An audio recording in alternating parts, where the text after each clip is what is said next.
내가 곧 생명의 떡이니라. 너희 조상들은 광야에서 만나를 먹었어도 죽었거니와 이는 하늘에서 내려오는 떡이니 사람으로 하여금 먹고 죽지 아니하게 하는 것이니라. 나는 하늘에서 내려온 살아있는 떡이니 사람이 이 떡을 먹으면 영생하리라. 내가 줄 떡은 곧 세상의 생명을 위한 내 살이니라 하시니라. 그러므로 유대인들이 서로 다투어 이르되 이 사람이 어찌 능히 자기 살을 우리에게 주어 먹게 하겠느냐. 예수께서 이르시되 내가 진실로 진실로 너희에게 이르노니 인자의 살을 먹지 아니하고 인자의 피를 마시지 아니하면 너희 속에 생명이 없느니라. 내 살을 먹고 내 피를 마시는 자는 영생을 가졌고 마지막 날에 내가 그를 다시 살리리니 내 살은 참된 양식이요 내 피는 참된 음료로다. 내 살을 먹고 내 피를 마시는 자는 내 안에 거하고 나도 그의 안에 거하나니 살아계신 아버지께서 나를 보내심에 내가 아버지로 말미암아 사는 것 같이 나를 먹는 그 사람도 나로 말미암아 살리라. 이것은 하늘에서 내려온 떡이니 조상들이 먹고도 죽은 그것과 같지 아니하여 이 떡을 먹는 자는 영원히 살리라. 이 말씀은 예수께서 가버나움 회당에서 가르치실 때에 하셨느니라. 아멘. 한주도 평안하셨습니까? 목소리가 작으신 거 보니까 힘드셨나 봐요. 다시금 이제 농번기가 시작되셔서 많이 힘드실 거라고 생각이 되어집니다. 힘들고 어려울수록 더욱더 주님을 바라보며 은혜 속에 살아가는 저와 여러분이 되시기를 다시 한번 축원을 드립니다. 오늘은 전 세계 교회가 세계 성만찬 주일이라고 하는 이름으로 지키는 날입니다. 이 땅의 모든 그리스도인들이 주님의 성찬에 참여함으로 인해서 온 그리스도인들이 그리스도 안에서 하나됨을 확인하는 주일입니다. 1982년에 페루의 수도인 리마라고 하는 곳에서 세계교회 협의회 총회라는 것이 열렸습니다. 요즘 흔히 말하는 WCC라고 하는 그런 단체인데요. 이런 회의가 열렸고 그곳에서 개신교뿐만이 아니고 가톨릭 교회를 포함한 전 세계의 교회들이 모여서 세계교회의 일치를 위해서 문서 하나를 발표하게 됩니다. 신앙과 직제위원회라고 하는 곳에서 50년 동안 전 세계 교회들과 협의해서 발표를 하게 되는데 세례 성만찬 사역이라고 하는 그런 소책자였습니다. 이것을 계기로 해서 세계의 전 교회가 매년 10월 첫째 주, 오늘이 10월 첫째 주잖아요, 그렇죠? 10월 첫째 주가 되면 세계 성만찬 주일로 지키기로 약속을 해서 이렇게 지키고 있습니다. 오늘이 바로 그 날입니다. 오늘 세계 성만찬주일을 맞이해서 주신 말씀을 우리가 함께 묵상하며 성만찬이 가지고 있는 의미, 그리고 교회가 가지고 있는 의미가 무엇일까, 또 우리가 가지고 있는 사명이라고 하는 것이 무엇일까를 말씀을 중심으로 생각하는 귀한 시간이 될 수 있기를 소망을 해봅니다. 상담학자인 에브라임 머슬로우라고 하는 사람이 있습니다. 그런데 이 사람이 이런 말을 했습니다. 인간이 가장 기본적이고 근본적으로 필요한 것은 육적인 것이다, 이렇게 얘기를 했는데요. 여기서 육적인 것이라고 하는 것은 먹는 것을 말합니다. 사람에게 있어서 가장 기본적으로 필요한 것, 근본적으로 필요한 것은 먹고 사는 거죠, 그죠? 그래서 여러분들도 매일 들판에 나가서 일하시는 이유도, 또 직장에 가서 일하시는 이유도 바로 거기에 있습니다. 먹고 사는 우리의 생존의 문제가 중요한 것이기 때문이에요. 인생이란 먹어야 사는 것이기 때문에 그렇습니다. 우리말 중에도 사람이 죽는 그 현장을 일컬어서 이렇게 말하는 경우도 있습니다. 밥숟가락을 놓으셨다. 죽었다는 말을 우회적으로 밥숟가락을 놓았다라고 하는 말을 쓰기도 합니다. 밥숟가락을 놓으면 어떻게 됩니까? 우리에게 에너지가 전달이 돼야 되는데 그렇지 못해서 생명이 끊어지게 되는 것이죠. 여러분, 이 사람 죽을 때가 되면요, 그렇게 맛있던 밥이 맛이 없어집니다. 그래서 먹지 못해서 결국에는 에너지가 고갈돼서 죽는 거예요. 인간이 먹지 않고 살아갈 수 없다는 것은 분명한 사실입니다.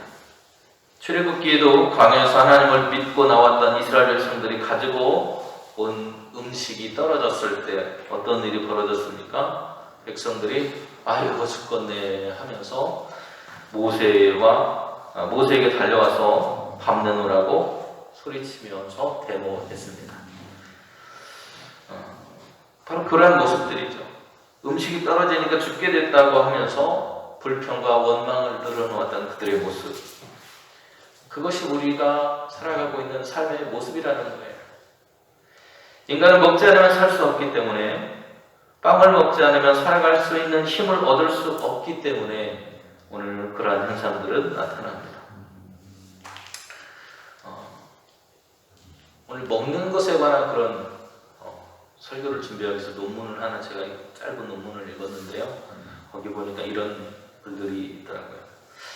이준모라고 하는 분이 제사론적 생태학, 좀 어려운 말입니다. 우리가 하나님께 예배하고 제사 드리는 그런 모습을 가지고 살아간다는 거예요. 그것이 우리가 살아가고 있는 자연 현상 속에 나타난다는 이야기를 좀 어려운 말로 제사론적 생태학 이렇게 표현을 했더라고요. 거기에서 가장 핵심이 되는 말을 이분은 뭐라고 했느냐? 생명이 생명을 먹는다, 이렇게 표현을 했더라고요. 생명이 생명을 먹는다. 여러분, 오늘 아침에 뭐 드시고 오셨나요? 식사 뭐 하고 오셨어요? 밥만 드셨나요? 여러 가지 반찬도 드셨죠, 그죠? 아침 식사하실 때 그 안에는 생명이 담겨 있다는 겁니다. 우리가 먹는 그 음식이라고 하는 것이 바로 생명이라고 하는 거예요. 우리가 먹는다고 하는 행위는 다른 생명의 희생이 전제되어 있는 겁니다. 그냥 내가 아무렇게나 먹으면 되는 게 아니라, 내가 먹을 때 내가 먹고 있는 그 음식은 어떤 생명이 나에게 생명을 주기 위해서 죽어 있는 거예요. 그래서 생명이 생명을 먹는다고 표현을 해놨습니다. 그래서 생명이 희생 전제된 먹음의 행위는 성스러운 것, 거룩한 것이라고 그렇게 표현을 했더라고요. 기독교 철학자인 베아트리체 브루토라고 하는 분이 있습니다. 이분은 자기를 내어줌이라고 하는 먹힘의 생태적인 실상을 통해서 지구를 성내적 차원으로 해석을 했어요. 좀 어려운 말이죠. 쉬운 말을 해보면, 내가 살아있을 때는 뭔가를 먹으면서 살아가는 것이고, 내가 죽으면 어떻게 돼요? 뭐로 돌아가요? 우리 뭐로 돌아간다 그래요? 모르세요? 뭐로 돌아갈지 모르죠? 뭐로 들어가죠? 흙으로 돌아가죠. 그죠? 흙 속에는 그냥 흙만 있는 게 아니고 뭐가 있어요? 미생물들이 있죠. 그죠? 그 미생물들의 먹이가 된다는 겁니다. 우리가 먹는 존재이기도 하지만 언젠가는 또 먹히는 존재가 된다는 거예요. 그 이야기를 하는 거예요. 그러면서 예수님의 최후의 만찬 이야기를 합니다. 그 최후의 만찬에서 자신의 몸과 피를 사람들이 먹고 마시도록 내어놓으셨다는 거예요. 누가요? 예수님께서. 최후의 만찬은 바로 그런 자리라는 것입니다. 그것을 기념하기 위해서 우리가 성만찬이라고 하는 예식을 행하죠. 그죠? 저희 교회가 지금 한 3년 정도 성만찬을 못했습니다. 코로나 때문에 못했는데요. 바로 그 성만찬이라고 하는 예식은 예수님의 몸과 피, 그것을 빵과 포도주로 대체해서 함께 나누는 식사의 자리입니다. 그래서 중세시대에는 교회를 향해서 식인종이라고 오해한 적도 있었습니다. 뭘 먹는다고 그래요? 예수님의 살과 피를 먹는다고 하니까 저놈들 식인종인가 하고 오해를 받기도 했었습니다. 예수님께서 우리에게 주신 것, 자신의 살과 피를 빵과 포도주로 이렇게 해서 우리에게 내어놓았다는 것에 우리는 주목을 해야 되는데, 예수님은 스스로 빵과 포도주라는 음식이 되어서 자기 자신을 우리들에게, 인간에게 내어놓으셨다는 겁니다. 이것을 우리가 먹게 되는 것이죠. 그 먹는 행위. 먹음이라는 행위가 앞에서 말씀드린 것처럼 생명이 뭘 먹어요? 생명을 먹는 것이 되는 거예요. 이 말을 다시 한번 설명을 드리면, 타자의 생명을 희생함으로써 이웃의 생명을 희생하는 것으로 인해서 자기의 생명을 얻는 행위가 먹는 거라는 거. 그게 먹는 거라는 거예요. 그 이웃에는 우리와 같은 사람도 있지만 사람만 있는 게 아니고 뭐도 있는 거예요? 온 자연 만물이 다 속해 있는 거예요. 지금 우리 창조절이라고 하는 그런 계절을 보내고 있는데, 창조절은 바로 그런 마음들을 담고 있습니다. 생명이 또 다른 생명에게 자기를 내어줌으로 인해서 생명을 얻도록 하는 행위. 성만찬을 만들려면 뭐가 있어야 돼요? 성만찬에 뭐가 들어가죠? 빵이 들어가죠. 그죠? 빵은 뭘로 만들어요? 밀로 만듭니다. 그 밀은 누가 농사졌을까요? 사람이 농사졌죠. 그런데 사람 혼자 농사한 게 아니고, 빵과 포도주는 하늘과 땅과 사람이 연합해서 만들어진 것입니다. 그냥 혼자 만들어진 게 아니에요. 하늘의 햇빛과 바람과 비와 여러 가지 작용들이 하고요. 또 땅이 기력을 주고 물을 머금고 있다가 물도 주고 하는 것들을 하죠. 그리고 사람이 그것들을 돌보는 겁니다. 벌레나 이런 것들을 상하지 않도록 돌봐야 돼요. 바로 이것이 지구가 우리에게 주는 선물이라고 말하면서, 모든 존재가 서로 따로 떨어져 있는 존재가 같이 보여지지만 우리는 그 먹음이라고 하는 것으로 연결되어 있다는 겁니다. 교회는 그런 공동체예요. 생태신학자인 워브버라고 하는 분도 이렇게 말합니다. 음식은 우리를 지구와 이웃, 피조물과 사랑하는 이들과 손님들, 그리고 하나님과 연결해주는 관계에 관한 것이다 라는 이야기를 합니다. 음식을 통해서 우리는 하나님과도 연결되고 자연 만물과도 연결되고 우리 이웃들과도 연결되어 있다는 거예요. 별개의 존재가 아니라 하나의 존재, 하나로 연결되어져 있는 공동체를 이루고 있는 존재라는 것입니다. 교회는 바로 그런 사람들이 모여 있는 곳입니다. 예수 그리스도를 먹음으로 인해서 예수 그리스도의 생명을 함께 머금고 있는 사람들이 그 예수 그리스도의 사랑과 마음으로 모여 있는 공동체, 그것이 바로 교회라는 거예요.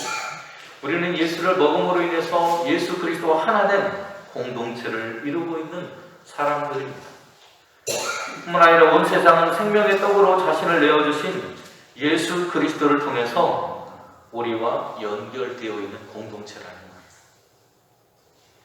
그 중심에 누가 서 있다고요? 예수님이 서 계십니다. 오늘 그 예수님이 자신을 뭐라고 말씀하셨어요? 나는 생명의 떡이다. 따라해보세요. 나는 생명의 떡이다. 그 생명의 떡인 예수님을 먹고 생명이 된 존재가 뭐라고요? 그러면 교회입니다. 생명이신 예수님을 먹고 생명이 된 존재, 그것이 교회입니다. 죽었던 존재가 생명이신 예수님을 먹고 생명으로 살아난 것입니다. 51절 말씀 보면 이렇게 말하고 있어요. 나는 하늘에서 내려오는 떡이니 사람이 이 떡을 먹으면 영생하리라. 내가 줄 떡은 곧 세상에 생명을 위한 내 살이니라. 세상에게 생명을 주기 위해서 내어주신 주님의 살, 그 안에는 영원한 생명, 하나님의 생명의 역사가 담겨 있다고 말하고 있습니다. 우리가 살아가려면 뭐가 필요하죠? 밥이 필요합니다. 오늘 아침에 드시고 오신 그 밥이 우리가 살아가려면 필요해요. 우리의 육신에 그러한 밥이 필요하다면 우리의 영도 밥이 필요합니다. 우리의 영은 하나님을 먹고 삽니다. 고 이중표 목사님이 별세 칼럼집이라고 하는 책을 쓰셨는데요. 그 책에 이렇게 기록되어 있습니다. 교회는 생명의 밥 예수를 먹고 살았다. 예수님은 생명의 밥이 되셔서 교회를 살려주셨다. 예수님은 말씀으로 성령으로 생명의 밥이 되어 교회 안에 들어오셨다. 교회는 예수님의 생명으로 산다. 예수님을 생명으로 받은 까닭에 교회 안에는 천국의 행복이 있다. 아멘. 예수님의 그 복음, 예수님의 그 생명이 우리 안에 들어왔기 때문에 교회는 교회로서의 생명력을 가지고 있는 것입니다. 그러기에 예수님이 살아셨던 그 삶의 모습대로 우리는 살아야 되는데 그렇게 살지 못하기 때문에 생명 없이 세상의 지탄과 비난과 손가락질을 받고 있는 겁니다. 예수님께서 우리가 육적인 것만으로 우리의 삶을 채울 수 없다는 것을 아셨습니다. 그래서 예수님은 사람들을 향해서 이렇게 외치십니다. 49절과 50절에 너희의 조상은 광야에서 만나를 먹었어도 죽었다. 그러나 하늘에서 내려오는 빵은 이러하니 누구든지 그것을 먹으면 죽지 않는다. 하늘에서 내려온 빵이 누구예요? 예수님이죠. 예수님의 그 생명 가운데 우리가 살아가야 된다는 걸 말하고 있습니다.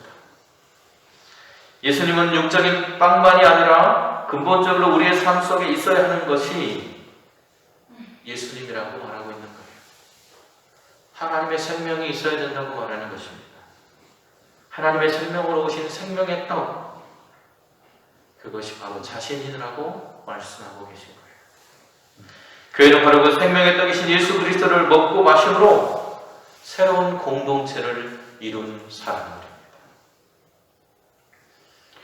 이러한 모형은 출애굽기 12장에 나타나고 있습니다.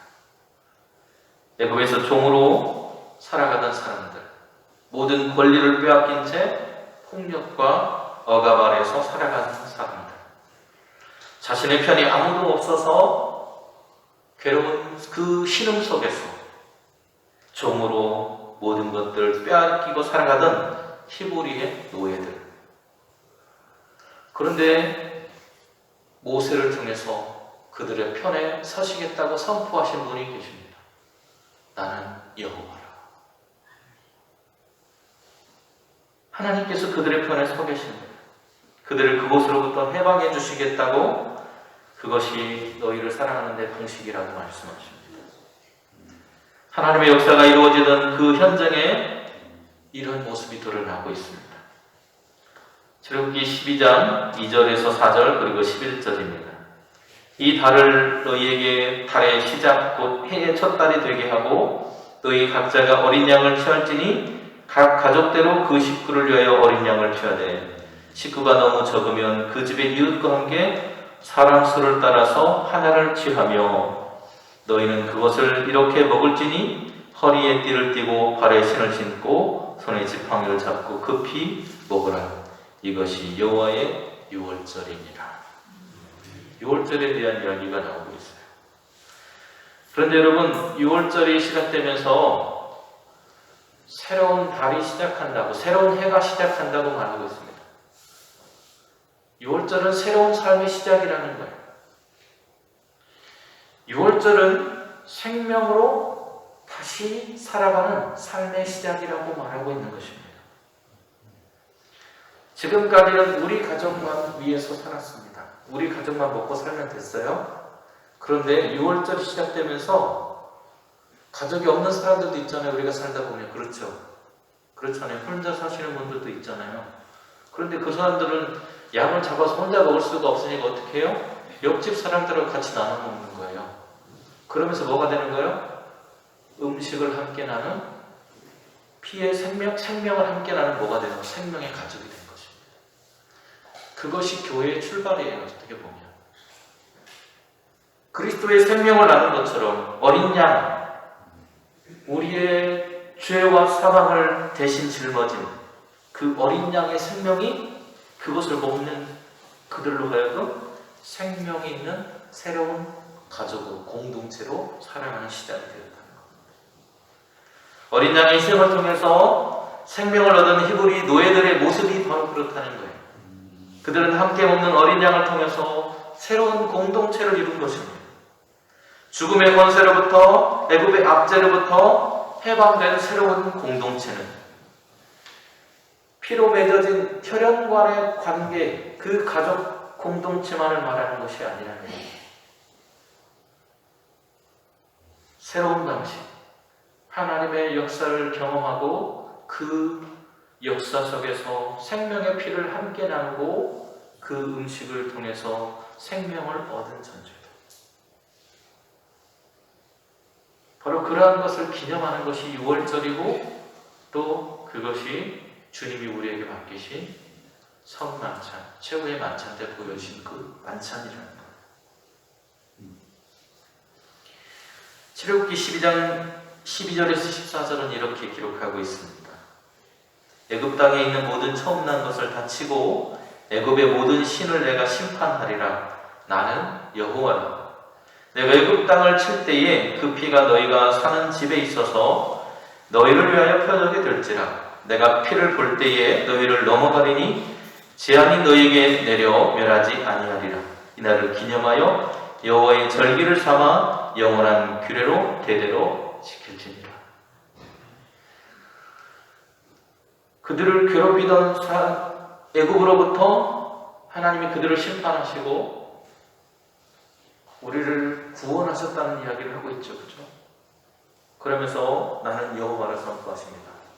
제가 예전에 출애굽기 강의하면서 말씀 한번 드렸잖아요. 여호와라는 것은 나는 해방하는 하나님이다 라는 말씀이라고 제가 선포를 한번 한 적이 있었는데요. 나는 너희를 해방하는 하나님, 너희가 억압받고 폭력에 시달리고 괴롭힘 당하던 그 모든 삶으로 이제는 새로운 삶을 시작할 수 있도록 너희를 억압하던 모든 것으로부터 자유하게 해주는 하나님이라고 선포하고 있습니다. 그리고 너희는 재앙이 아니라 이제는 생명 가운데 함께 살아가게 될 것이다. 그것을 보여주는 것이 6월절이다. 하나님의 은혜 가운데 살아가는 존재가 되었다는 것, 하나님의 인도하심 가운데 살아가는 존재가 되었다는 것을 깨달으라고 우리에게 보여주는 것이 6월절이라는 거예요. 그래서 그 절기를 지킬 때마다 유대인들은 뭘 경험할까요? 그 출애굽의 그 역사를 경험하는 거예요. 하나님의 구원의 손길과 은혜를 경험하는 거예요. 어떤 시련과 어려움이 없어서가 아니라 그들과 함께 하셨던 그 하나님의 은혜를 기억하는 것입니다. 우리는 그리스도를 통해서 새로운 덩어리가 된 사람들이라고, 새로운 덩어리가 되어서 새로운 공동체를 이룬 사람들입니다. 고린도전서에서 바울은 그 사실을 이렇게 선포합니다. 5장 7절에서 너희는 누룩 없는 자인데 새 덩어리가 되기 위하여 묵은 누룩을 내버리라. 우리의 6월절 양 곧 그리스도께서 희생되셨느니라. 아멘. 그 생명의 희생을 통해서 그 억압과 죄악 가운데 살아가던 그 히브리의 노예들이 해방된 것처럼 초대교회의 그 성도들이 자신의 권리와 모든 것들을 빼앗기고 힘없이 살아가던 그 사람들에게 주님은 진정한 생명이 나에게 있노라고 말씀하시면서 나를 먹으라고, 나를 마시라고 말씀한 사건, 그것이 우리가 행하고 있는 성만찬의 의미라는 것입니다. 성만찬은 단순히 빵을 먹는 그런 행위가 아닙니다. 우리가 먹는 떡은 생명이라는 것을 상징하고 있습니다. 육적인 떡을 먹어도 우리는 그 안에서 떡이 가지고 있는 그 안에 담긴 생명을 먹는 것입니다. 우리의 육체적인 삶에만 이러한 떡이 필요한 것이 아니고 우리의 영에도 이러한 떡이 필요합니다. 예수님은 자신이 바로 이 생명의 떡, 나는 생명의 떡이라고 선포하고 계십니다. 떡은 언제 우리에게 에너지를 줄까요? 그것은 우리가 그 떡을 받아서 먹을 때입니다. 예수님은 자신이 떡이라고 말씀하셨습니다. 우리가 그분에게서 참 생명을 얻기를 원한다면 그분을 받아 먹어야 합니다. 받아 먹는다는 것은 그분을 믿는 것이고 그분이 살아온 그 삶을 인정하는 것입니다. 그리고 나도 그 길을 걷겠다는 고백이 담겨 있는 것입니다. 하늘에서 내려온 살아있는 떡이신 예수, 바로 예수님이 우리에게 주시겠다고 하신 자신의 살과 피를 오늘 우리는 먹고 마셔야 합니다. 그것이 성만찬이십니다. 우리의 눈으로 영적인 것을 확인하는 시간, 예수님의 생명을 다시 한번 경험하는 시간. 그러기에 성만찬은 축제이면서 동시에 거룩하게 진행되어져야 돼요. 그런데 가끔 성만찬을 하다 보면 막 옆 사람으로 잡담하고 떠드시는 분들이 있어요. 이제 그렇게 하면 안 되겠죠, 그죠? 성만찬은 물론 축제입니다. 축제예요. 생명이 생명을 얻은 귀한 시간이기 때문에 축제입니다. 동시에 오늘 그 생명을 주신 그 생명을 희생한 그 존재에 대한 경외감을 가지고 있어야 돼요. 우리가 식사할 때도 마찬가지입니다. 우리가 밥을 먹는 것도 아무렇게나 그냥 오늘 입맛 없으니까 대충 먹어가 아니라 생명이 생명을 나에게 주는 것이라고 하는 존귀함을 가지고 그 음식을 대해야 합니다. 그래야만 그것이 나의 생명이 됩니다. 예수님이 우리를 위해서 십자가에 쏟으신 그 고귀한 희생, 우리를 먹이기 위해서 십자가에서 찢겨 달린 주님의 그 삶, 나를 위해서 채찍에 맞으시고 십자가의 창에 찔리셨던 주님의 그 희생, 그 모든 것들을 기억하고 주님, 나도 그 길을 걸어가겠습니다. 주님, 내 삶에도 그 은혜가 임하게 하옵소서. 그것이 나의 걸어가는 삶이길 원합니다. 그것이 바로 성만찬이 가지고 있는 의미입니다. 그분을 먹고 마심으로 우리는 영원한 생명을 소유한다고 말하니까 나는 안 죽고 오래 산다. 아닙니다. 주님이 생명에게 생명을 전달한 것처럼 우리도 안 죽는 게 아니고 우리가 주님께로 받은 그 생명을 또 다른 생명에게 전달하는 거예요. 그것이 영원한 생명인 것입니다. 그것이 영원한 생명을 소유하는 것입니다. 그것이 그분을 먹고 마시는 사람의 본분이어야 합니다. 그분이 우리에게 보여주신 대로 우리도 우리의 생명을 나누어 주어야 합니다. 자신의 온 생명을 우리를 위해서 나누어 주신 주님의 그 사랑처럼 우리도 우리의 이웃된 옆에 사는 아무개도 그 이웃에 속하고요. 우리가 살아가고 있는 농사짓는 그리고 우리가 걸어다니고 있는 그 모든 들판도 거기에 속합니다. 그래서 아무 곳에나 쓰레기를 버리면 안 되고요. 오염시키면 안 되는 거예요. 폐수를, 공장의 폐수를 함부로 버리지 않아야 되는 이유도 거기에 있는 것입니다. 그 안에는 모두가 생명으로 연결되어 있기 때문이에요. 특별히 예수 그리스도를 나누는 교회가 될 수 있었으면 좋겠습니다. 그리스도 예수를 증거하고 그분이 살아오셨던 그 삶의 모습대로 사람들에게 나누고 베푸는 교회가 될 수 있기를 소망합니다. 오늘 57절, 58절 우리에게 이렇게 당부합니다. 내 살을 먹고 내 피를 마시는 자는 내 안에 거하고 나도 그의 안에 거하나니 살아계신 아버지께서 나를 보내심에 내가 아버지로 말미암아 사는 것 같이 나를 먹는 그 사람도 나로 말미암아 살리라. 십자가에서 자신의 살을 떼어주신 주님의 사랑을 입은 교회로 우리는 사랑을 나누는 교회의 공동체가 될 수 있어야 합니다. 오늘도 그 사랑을 실천하는 교회로 성장해가는 우리 용산교회가 될 수 있기를 간절히 기도하고 소원합니다. 지혜로우신 하나님, 생명으로 우리에게 오셔서 그 생명을 나누어 주셨습니다. 이제는 그 생명을 받아먹은 또 다른 생명으로 또 다른 생명에게 생명을 전하기 위해 나아가는 교회가 될 수 있도록 인도하여 주시옵소서. 오늘도 주님을 바라보며 생명 가운데 살아가기를 소망하고 갈망하는 사랑하는 백성들, 그 삶 속에 동행하시는 하나님의 은혜가 충만하기를 원하고 그들 가운데 함께 해주시고 인도하여 주셔서 베풀고 나누는 아름다운 교회로, 가정으로 성장해 갈 수 있도록 하나님 은혜를 베풀어 주시옵소서. 예수님의 이름으로 기도드립니다. 아멘.